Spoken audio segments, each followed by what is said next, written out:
नमस्कार, आपण पाहताय कोकणचा नंबर 1 महा चॅनल कोकण साध लाईव्ह. बातमीपत्रात आपलं स्वागत. सुरुवात करूया हेडलाईन्सनं. हेडलाईन्सचे प्रायोजक आहेत टायझर, go royal with Oxford. This news is presented by Vithoba Ayurvedic Dant Manjan, जड़ से जुड़ो. बाहेरचे पर्यटक उमेदवार म्हणून नको, संजू परब यांचा राजन तेलीनं टोला. नारायण राणे पुन्हा मंत्री होतील, विशाल परब यांना विश्वास. आणि निलेश राणेही वचपा काढणार, विशाल परब यांचं वक्तव्य. हेडलाईन्सचे प्रायोजक होते टायझर, go royal with Oxford. This news is presented by Vithoba Ayurvedic Dant Manjan, जड़ से जुड़ो. आता पाहूया सविस्तर बातम्या. माजी नगराध्यक्ष संजू परब यांनी माजी आमदार राजन तेली यांना घरचा आहेर दिलाय. आपण विधानसभेला इच्छुक असून नेत्यांनी कामाला लागायला सांगितलाय. कणकवली, मुंबई, पुणे, कुडाळातील पर्यटक उमेदवार इथे चालणार नाहीत असा दावा संजू परब यांनी केला आहे. सगळ्यात पहिल्यांदा मी जनतेचे आभार मानतो की त्यांनी जनतेने राणेसाहेबांना निवडून दिलं, आणि त्यानंतर कार्यकर्त्यांचे आभार मानतो की त्यांनी राणेसाहेब निवडून यावे यासाठी अपार मेहनत घेतली, आणि त्याचा फलित आपल्या सर्वांना दिसत आहे. ही लढाई जिंकून एक इतिहास झालेला आहे. पहिल्यांदा ज्या मतदारसंघात भाजपचे उमेदवार निवडून आलेले आहेत आणि ते राणेसाहेबांच्या नावाने निवडून आलेले आहेत, याचा मला सार्थ अभिमान आहे. आणि देशामध्ये सुद्धा आज भाजपचे पंतप्रधान बसतील, तो सुद्धा एक वेगळा आनंद आमच्या या मतदारसंघातील सर्व जनतेमध्ये, कार्यकर्त्यांमध्ये आहे. आता जर या मतदारसंघाचं जर चित्र पाहिलं तर सावंतवाडी शहरामध्ये अल्पसंख्याक समाजाने भाजपला दूर ठेवलं आहे. 20 बूथपैकी 15 बूथवर भारतीय जनता पार्टी प्लस आहे आणि 5 बूथवर भारतीय जनता पार्टी मायनस आहे. पण जो मायनसचा जो रेशो आहे तो शेकडोत आहे. याचा अर्थ असा होतो की अल्पसंख्याक समाज सावंतवाडी शहरात आमच्याबरोबर राहिलेला नाही. मी तुम्हाला त्याची प्रत दाखवू शकतो, किंवा तुमच्याकडे ती प्रत आता पोचलीच असेल. 600 मताचा फरक.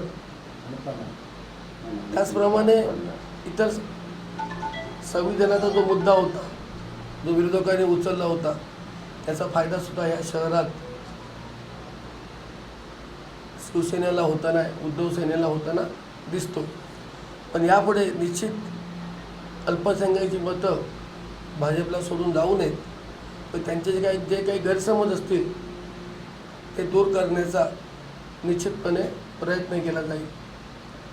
आणि ही केसरकरांसाठी आणि माझ्यासाठी सुद्धा एक आता भविष्यात चॅलेंज आहे की आम्ही दोघं एकत्र असून एवढी मध्ये कमी पडणं, 200चं लीड हे काही मोठी गोष्ट नाही. आम्हाला 2 ते 3 हजाराच्या लीडची अपेक्षा होती. ते नेमकं काय झालं याच्यावर 100% दोन्ही पक्षाचे कार्यकर्ते एकत्र येऊन मंथन करतील. आणि मी म्हटल्याप्रमाणे अल्पसंख्याकांचे जे 5 बूथ होते त्या ठिकाणी अल्पसंख्याक मोठ्या प्रमाणात होते. त्या ठिकाणी आम्हाला 10-12%, 120 आणि 709 असा भरपूर फरक आहे, किंवा 443 आणि 112 अशा प्रकारचे शेकडोच फरक दिसला. तर नेमकी काय भाजपची भूमिका अल्पसंख्याकांना आवडली नाही याचा निश्चितपणे विचार केला जाईल, आणि तशा पद्धतीने आम्ही वरिष्ठांशी बोलणी करू. आता माझं गाव मोठं आहे, ते मला 82% वोटिंग झालं. काही दिवसापूर्वी गावात 5 दिवस लाईट नव्हती. तरी 5 दिवस गावात लाईट नसली तरी मोढऱ्यातले माझे जे बांधव आहेत 100% माझ्या बाजूने राहतात. म्हणून 20 वर्ष मोढऱ्यामध्ये एक हाती सरपंच आमचा बसतो. बोलू दे. मला माझ्या नेत्यांनी संजू परब तू स्थानिक आहेस, त्याच्यामुळे ह्यावेळी आमदारकीसाठी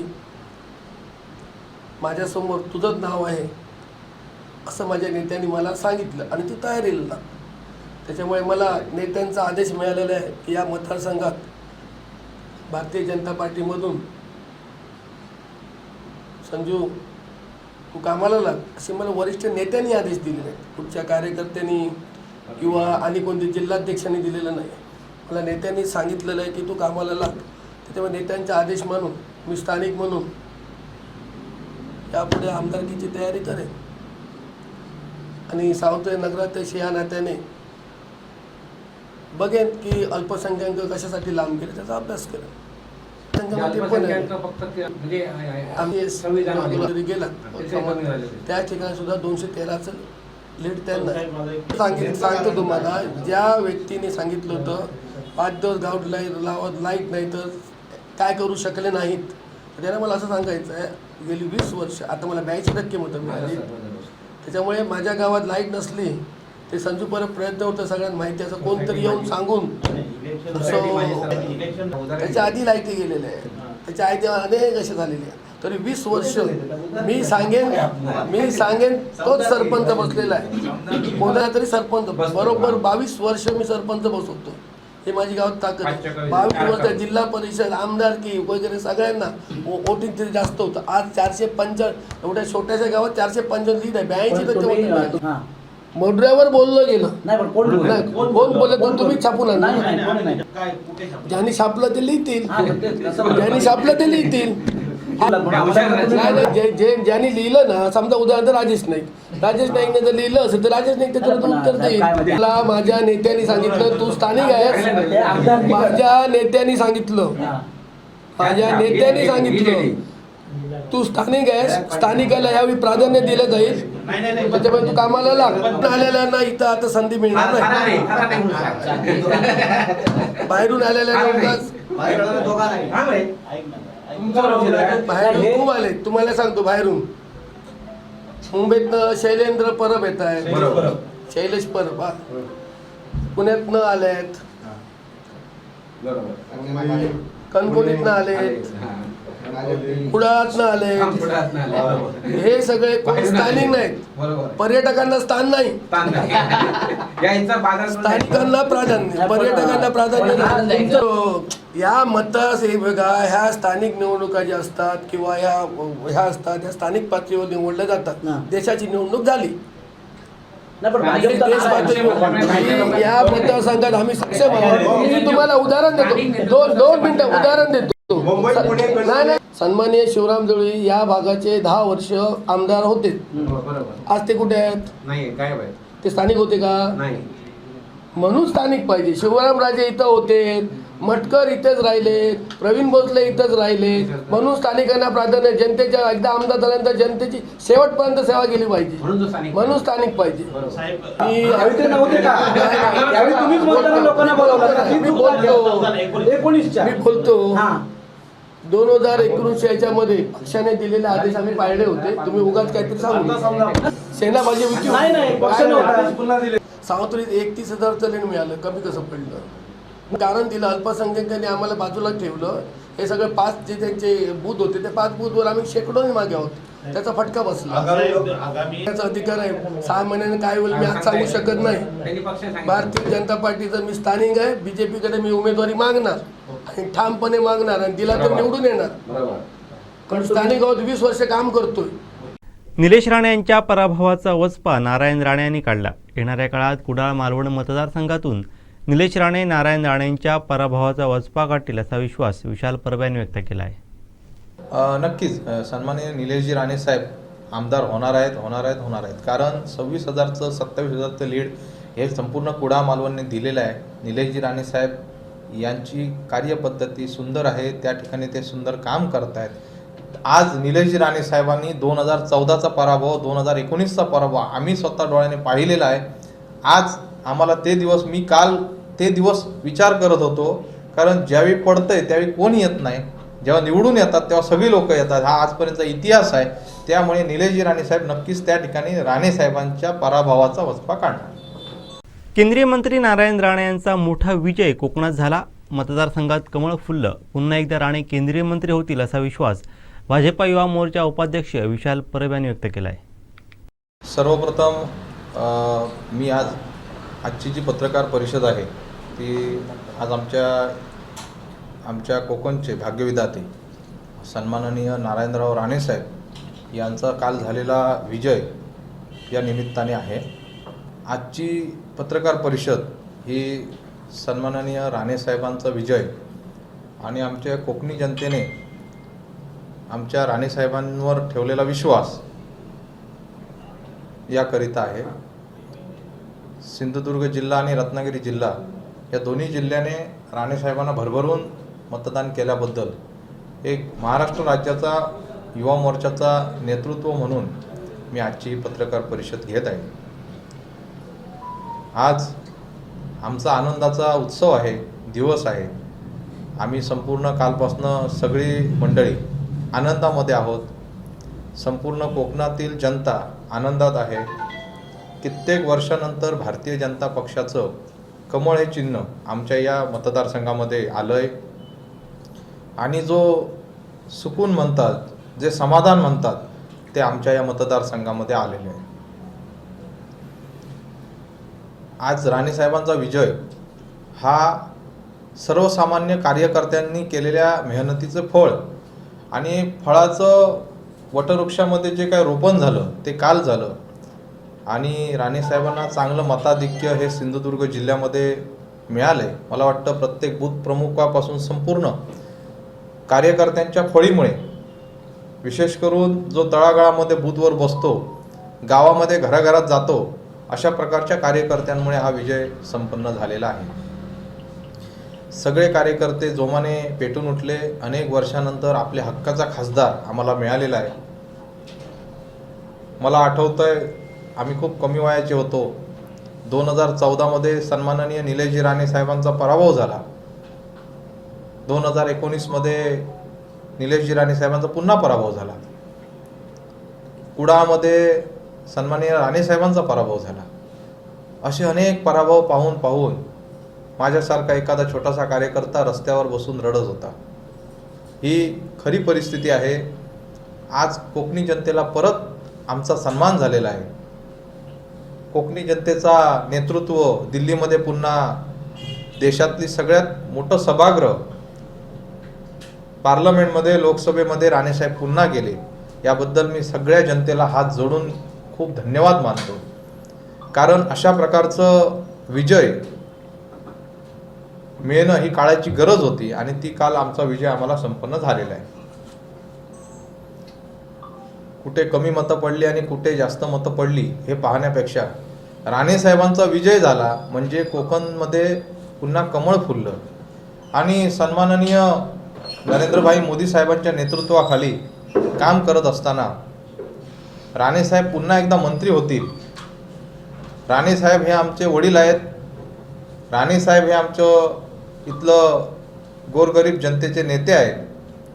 त्यामुळे आज पुन्हा राणेसाहेब दिल्लीमध्ये जातात हे पाहून आमच्यासारख्या सर्वसामान्य कार्यकर्त्यांना आनंद झालेला आहे. फक्त आनंदच नाही तर मला वाटतं राणेसाहेब मागील 2 वर्षामध्ये इंडस्ट्री उद्योग मंत्री असल्यानंतर त्यांनी अनेक उपक्रम हाती घेतले होते. असं म्हटलं जातं की उपक्रम हाती घेतले म्हणजे त्याला 1-2 वर्ष जातात, पण ते पूर्ण करण्यासाठी पुढील 5 वर्ष जातात. आणि मला वाटतं रामेश्वर परमेश्वर या देवदेवतांनी पुन्हा एकदा राणेसाहेबांना मंत्री केलं आणि पुन्हा राणेसाहेबांनी हे सगळे उद्योगधंदे पुढे तडीस नेऊन पूर्ण केले. या कोकण बेल्टमध्ये समुद्रकिनारा आहे, आंबोलीसारखं चांगलं पर्यटन स्थळ आहे.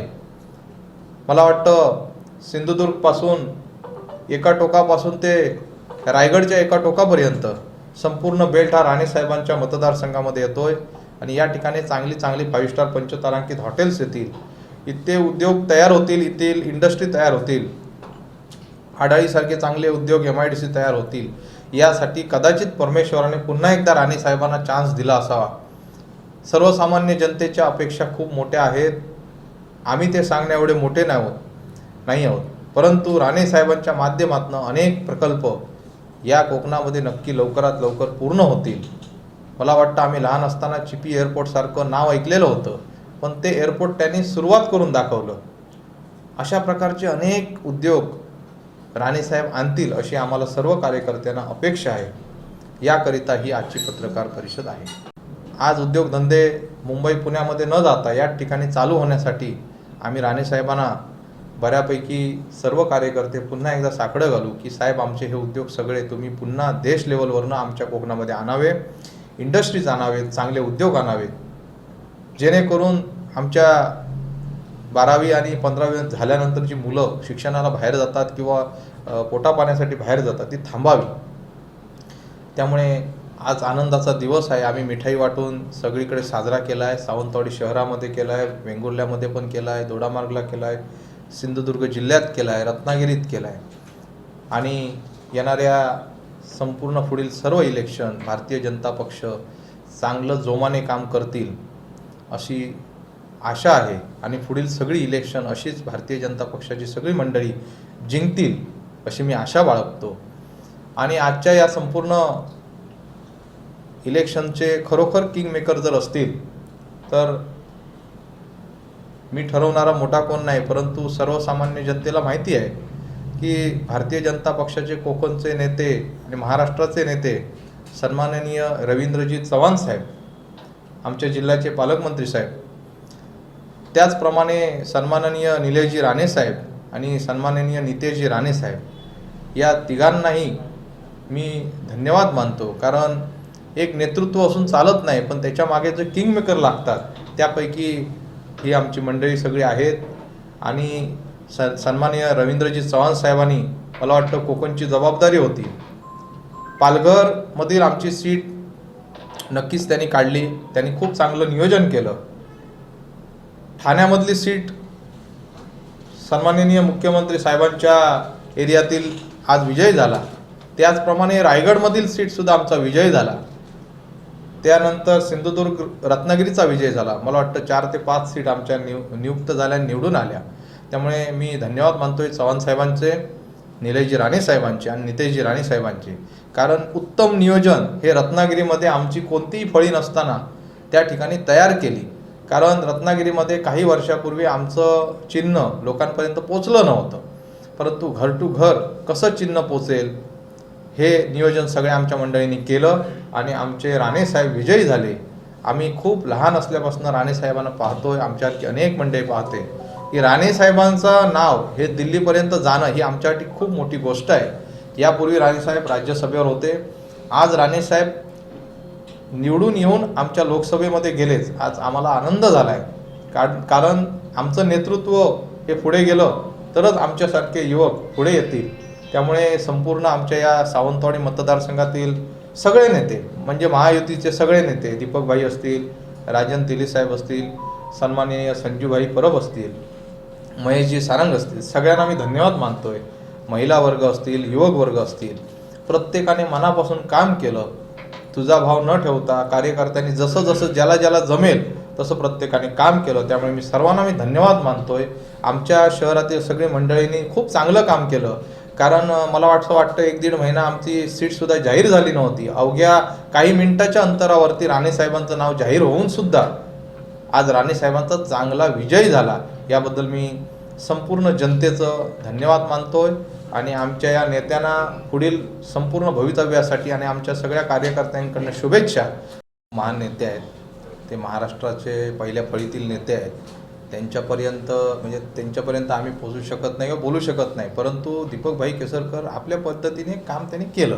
म्हणजे ज्यांनी केलं त्याला केलंच म्हटलं पाहिजे. परंतु कुठेतरी आम्ही कमी पडलो शहरामध्ये. त्याचा अभ्यास सन्माननीय सुधीरजी आडिवडेकर साहेब बोलले की त्याचा आम्ही नक्कीच बैठक घेऊ. आमच्या शहराचे नेते आहेत, संजूभाई परब आहेत, तेली साहेब आहेत, महेशजी सारंग साहेब, सगळे लोक बसून ते नियोजन करतील आणि पुढील इलेक्शनमध्ये नक्कीच इथे कमी मतदान होताना ह्याच्यासाठी नियोजन होईल.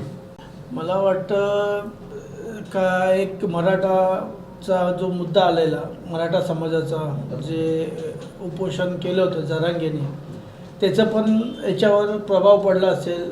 आणि अशी अनेक कारणं आहेत ती आम्ही सर्व पदाधिकारी बसून त्याच्यावर जरूर विचार करणार की सावंतवाडी शहरात असं कुठलं काम झालं नाही किंवा आम्ही कुठे कमी पडलो, ते सर्व कामं करण्याचा प्रयत्न आम्ही यापुढे करणार. आणि लोकांपर्यंत पोचून त्यांचे जे काही कारणं आहेत ती शोधून काढणार आणि लवकरात लवकर ती भरून काढणार. पदाधिकारी बसून नक्कीच विचार करू की कुठे मतदान कमी झालं, कुठल्या बूथवर मतदान कमी झालं, त्याची कारणं आम्ही नक्कीच शोधू आणि येणाऱ्या पुढच्या इलेक्शनला आम्ही ते सर्व भरून काढू.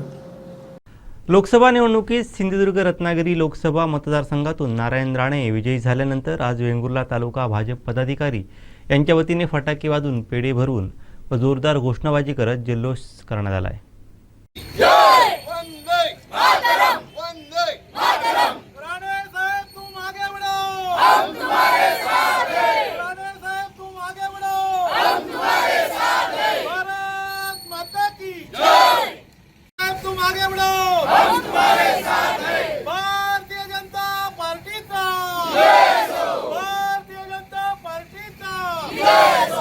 वर्ष भारतीय जनता पक्ष ज्या गोष्टीची वाट पाहत होतं ती आज वरच्या नेतृत्वाने एक चांगली संधी दिली राणेसाहेबांच्या रूपाने.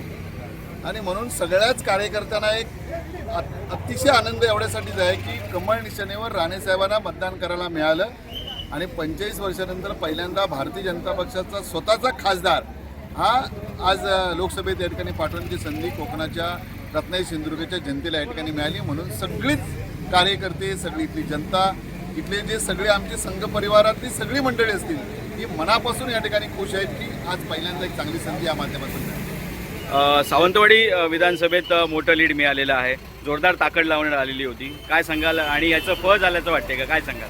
सावंतवाडी विधानसभेच्या माध्यमातून आदरणीय राणेसाहेबांना खूप मोठं मताधिक्य मिळेल असं सुरुवातीपासूनच या मतदारसंघातले सगळेच नेतृत्व, सगळे कार्यकर्ते आम्ही सगळेजण सांगत होतो आणि तीच वस्तुस्थिती आज खरी ठरलेली आहे. आज ते करत असताना वेंगुर्ला तालुक्याने सुद्धा सुमारे 10,000च्या आसपास ज्या पद्धतीने आम्ही सांगितलेलं होतं तसंच मताधिक्य दिलं. सगळ्या बूथवर मोठं मताधिक्य मिळालं. याच तालुक्यातल्या तुळस विभागातनं या मतदारसंघात सगळ्यात जास्त मोठं मताधिक्यसुद्धा दिलं आहे. त्यामुळे इथल्या सगळ्या कार्यकर्त्यांचा आम्ही खरंच मनापासून ऋणी आहोत, आभारी आहोत आणि मतदारांचे आभारी आहोत की त्यांनी राणेसाहेबांना एवढं मोठ्या मताधिक्याने विजयी केलं. आणि खास करून एक वैशिष्ट्य होतं की या मतदारसंघातल्या मतदारांना राणेसाहेबांना आजपर्यंत कधी थेट मतदान करता आलं नव्हतं. आज पहिल्यांदा ती संधी मिळाली होती. म्हणून राणेसाहेबांच्या बाबतीत असलेलं प्रेम, जिव्हाळा या सगळ्या माध्यमातून आपल्याला पाहायला मिळालं. दक्षिण कोकणातील प्रसिद्ध व जागृत देवस्थान नराचा नारायण श्रीदेव जयतीराचा वार्षिक उत्सव उद्या 6 जूनपासून सुरू होत आहे. यानिमित्त गावकरी मंडळी, देवस्थान कमिटी व ग्रामस्थांच्या वतीने चोख नियोजन करण्यात आलं आहे.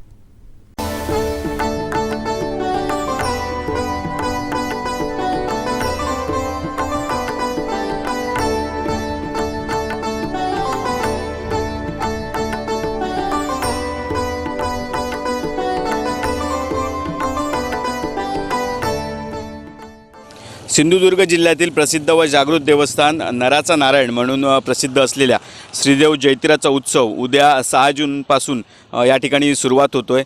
11 दिवस चालणाऱ्या उत्सवानिमित्त मंदिर परिसरात या ठिकाणी चोख बंदोबस्त करण्यात आलेला आहे किंवा त्याची जी तयारी आहे ती जय्यत तयारी या ठिकाणी सुरू आहे.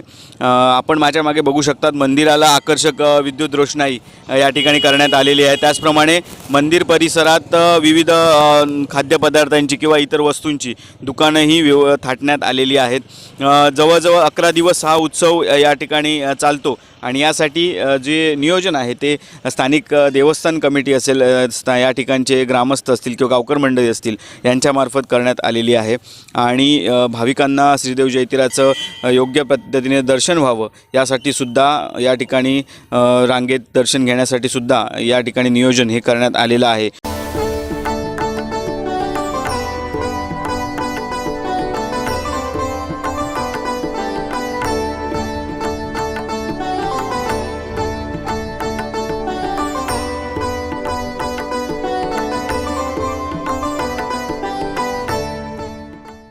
उद्यापासून जयतीर उत्सव या ठिकाणी सुरू होतो आहे आणि यानिमित्त या ठिकाणी स्थानिक गावकर मंडळी असतील किंवा स्थानिक देवस्थान कमिटी असेल व ग्रामस्थ यांच्यामार्फत या ठिकाणी व्यवस्था करण्यात आलेली आहे. आपल्यासोबत या ठिकाणचे गावकर मंडळी आहेत, त्यांच्याकडून आपण जाणून घेऊया.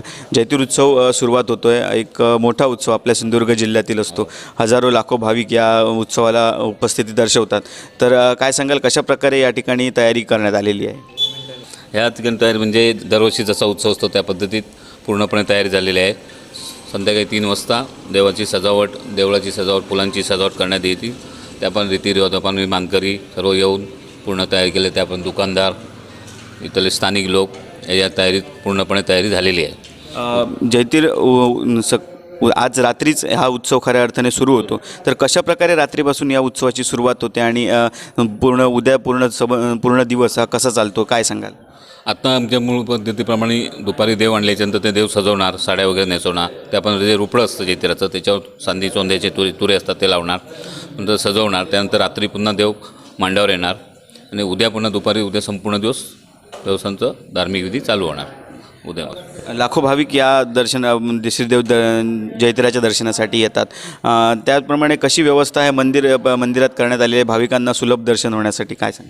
पूर्णपणे आज स्वयंसेवक कमिटी, देवस्थानचे मानकरी, गावातले लोक पूर्णपणे या उत्सवाला पूर्णपणे तयारी केलेली आहे. जशी भाविकांची सोय, ज्या पद्धती पार्किंग म्हणा, गाडी म्हणा, सोय राहण्याची इथे पूर्ण पद्धतीने व्यवस्थित रीतीने केलेलं आहे. निश्चितच चोख व्यवस्था ही या ठिकाणी करण्यात आलेली आहे. पार्किंग असेल किंवा भाविकांना रांगेत दर्शन व्हावं यासाठी. आणि आज रात्रीपासूनच खऱ्या अर्थाने या उत्सवाला सुरुवात होणार आहे. आणि यानिमित्त जे गावकर मंडळी असतील किंवा ग्रामस्थ यांची लगबग ही आजपासूनच सुरू झालेली आपल्याला पाहायला मिळते. कोकणसाद लाईव्हसाठी दीपेश परब, वेंगुर्ला.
शेवटी ठळक घडामोडी पुन्हा एकदा.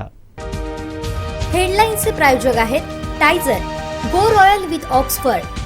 This news is presented by Vithoba Ayurvedic Dant Manjan, जड़ से जुड़ो. बाहेरचे पर्यटक उमेदवार म्हणून नको, संजू परब यांचा राजन तेलीनं टोला. नारायण राणे पुन्हा मंत्री होतील, विशाल परब यांना विश्वास. आणि निलेश राणेही वचपा काढणार, विशाल परब यांचं वक्तव्य. हेडलाईन्सचे प्रायोजक होते टायझर, go royal with Oxford. This news is presented by Vithoba Ayurvedic Dant Manjan, जड़ से जुड़ो. बातमीपत्रात वेळ झाली ते थांबण्याची. पाहत राहा बदलत्या कोकणचा बुलंद आवाज. कोकणचा नंबर 1 महाचॅनल कोकण 7 लाईव्ह. धन्यवाद.